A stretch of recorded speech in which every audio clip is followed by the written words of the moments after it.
Bom, nessa parte da entrevista com o Carol Diniz, eu quero explorar um pouco essa função profissional que ele tem, que é de consultor financeiro, para falar sobre um assunto que está na ordem do dia hoje, que foi esse Brexit, que, ou seja, nada mais é do que a decisão da Inglaterra, né, do Reino Unido, de deixar a União Europeia.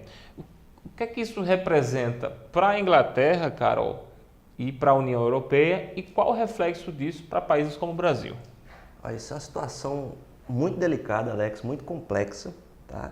Mas vou tentar simplificar aqui e resumir.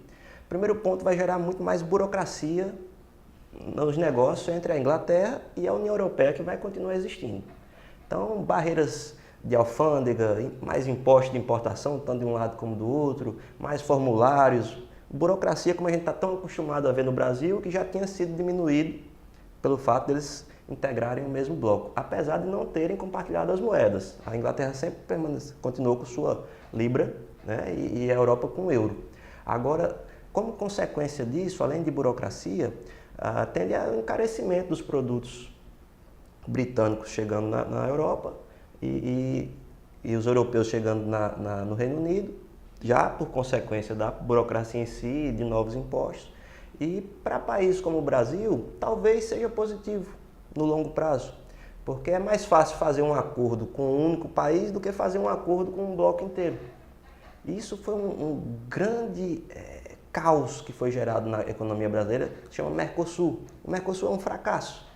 O PT colocou como foco o Mercosul porque a Argentina era esquerda, Paraguai até 2 anos atrás era esquerda, quando mudou para um governo liberal foi expulso do Mercosul, pouca gente prestou atenção nisso na época. Por que foi expulso? Porque não era bolivariano. Né? Venezuela, Uruguai, todo mundo compartilhando das políticas cegas e burras do PT, ao invés de fazer negócio com os Estados Unidos, ao invés de fazer negócio com a Europa, estava procurando países que não tinham que nos agregar, como Irã, como países africanos, ao invés de buscar acordos bilaterais com países como Estados Unidos e tantos outros que poderiam agregar tanta coisa boa à nossa economia. Mas, enfim, é muito mais fácil agora a gente fazer um acordo bilateral com a Inglaterra do que fazer um acordo com toda a União Europeia. Porque a Inglaterra, vou dar um chute aqui, sem nada a ver, mas é um determinado produto que a Inglaterra não produza, que antes iria da União Europeia para lá, agora pode ser que seja mais fácil mandar do Brasil para lá. Né? Porque outros países que estavam lá competindo com a gente, ele não ia deixar de trazer de dentro do bloco, porque ele fazia parte, para pegar de um país de fora do bloco. E agora pode ser que fique mais fácil para alguns setores daqui. Então pode ser no longo prazo um benefício para o Brasil. Mas para a Inglaterra hoje vai ser uma situação delicada, a moeda deles está desvalorizando muito, as empresas estão sofrendo muito. Primeiro no mercado financeiro, que é onde tudo começa, e depois vamos ver as consequências na economia real. Acredito que vai ser bem menos ruim do que estão falando, tá? Não é uma tragédia como muitos falam, tá? Mas não deixa de ser um retrocesso para a Europa principalmente. A União Europeia vai ficar mais fragilizada e isso abre precedentes perigosos, porque qualquer um outro país pode agora querer fazer um plebiscito. Né? Eu acho o plebiscito uma forma terrível de se fazer as coisas acontecerem, porque muitas vezes a população não está preparada para discutir determinado tema. Né? São temas muito complexos, que têm que ser muito estudados, tem que ser especialistas tocando aquilo, e as consequências muitas vezes são inimagináveis. E, inclusive, a gente pode ter uma reviravolta, porque pela lei inglesa, eles não são obrigados a seguir o plebiscito. Então a gente está falando aqui no momento em que ainda não foi fato consumado. Eles podem simplesmente não seguir o plebiscito. O primeiro-ministro já pediu renúncia, né? Um ato que, quando a gente olha para os nossos políticos aqui, você vê a fala do Cameron, é impensável, né? Ele diz que, apesar de querer muito seguir dando os melhores caminhos para a Inglaterra, para o Reino Unido, ele acha que com essa derrota ele não tem mais hombridade, não tem mais moral para ser o líder daquele povo que não concordou com a opinião dele, que era de permanecer. Né? Parece os nossos aqui, que são pegos com a boca na botija, literalmente, e ainda ficam lá resistindo a ferro e fogo para permanecer nos seus cargos.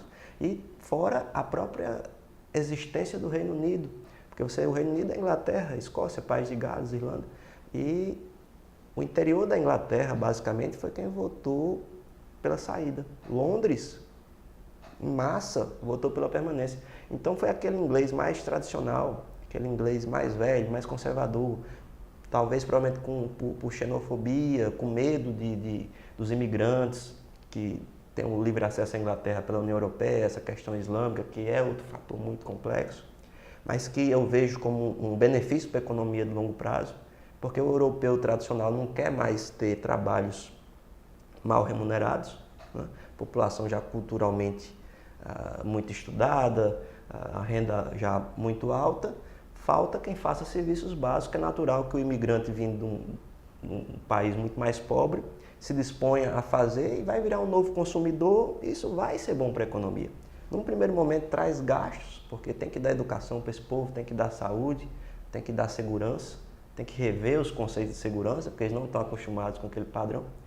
E no decorrer do tempo tende a dar lucro econômico. Foi isso que a Alemanha enxergou no momento que ela foi tão receptiva, porque ela sabe que investe agora e tem o fruto depois, você está gerando um novo mercado consumidor. Quem tem consumo tem demanda, demanda puxa oferta, oferta gera imposto, e o imposto contribui para a riqueza do país e a roda da economia gira. Então, é uma situação delicada, ainda não temos uma experiência anterior para comparar, porque por enquanto a União Europeia só vinha crescendo, nunca ninguém tinha saído, cogitou-se tirar a Grécia por causa da crise de 2008, fizeram de tudo para não sair, emprestaram dinheiro, uma quantidade de dinheiro inimaginável, e a Grécia continua lá. E imagine agora a Inglaterra saindo. Mas acredito que vão achar os caminhos menos traumáticos e, quem sabe, até resolvam não sair se acharem que vai ser traumático demais. Vamos aguardar mais um pouco e ver o que vai acontecer. Ok, Carol, obrigado por essa explanação que você fez desse cenário envolvendo a União Europeia e essa situação agora na Grã-Bretanha, e eu agradeço mais uma vez a sua participação aqui no Agora TV. Obrigado, Alex, sempre à disposição no Facebook, Carol Diniz ou Livres RN. Obrigado. Obrigado, ficamos por aqui, até a próxima.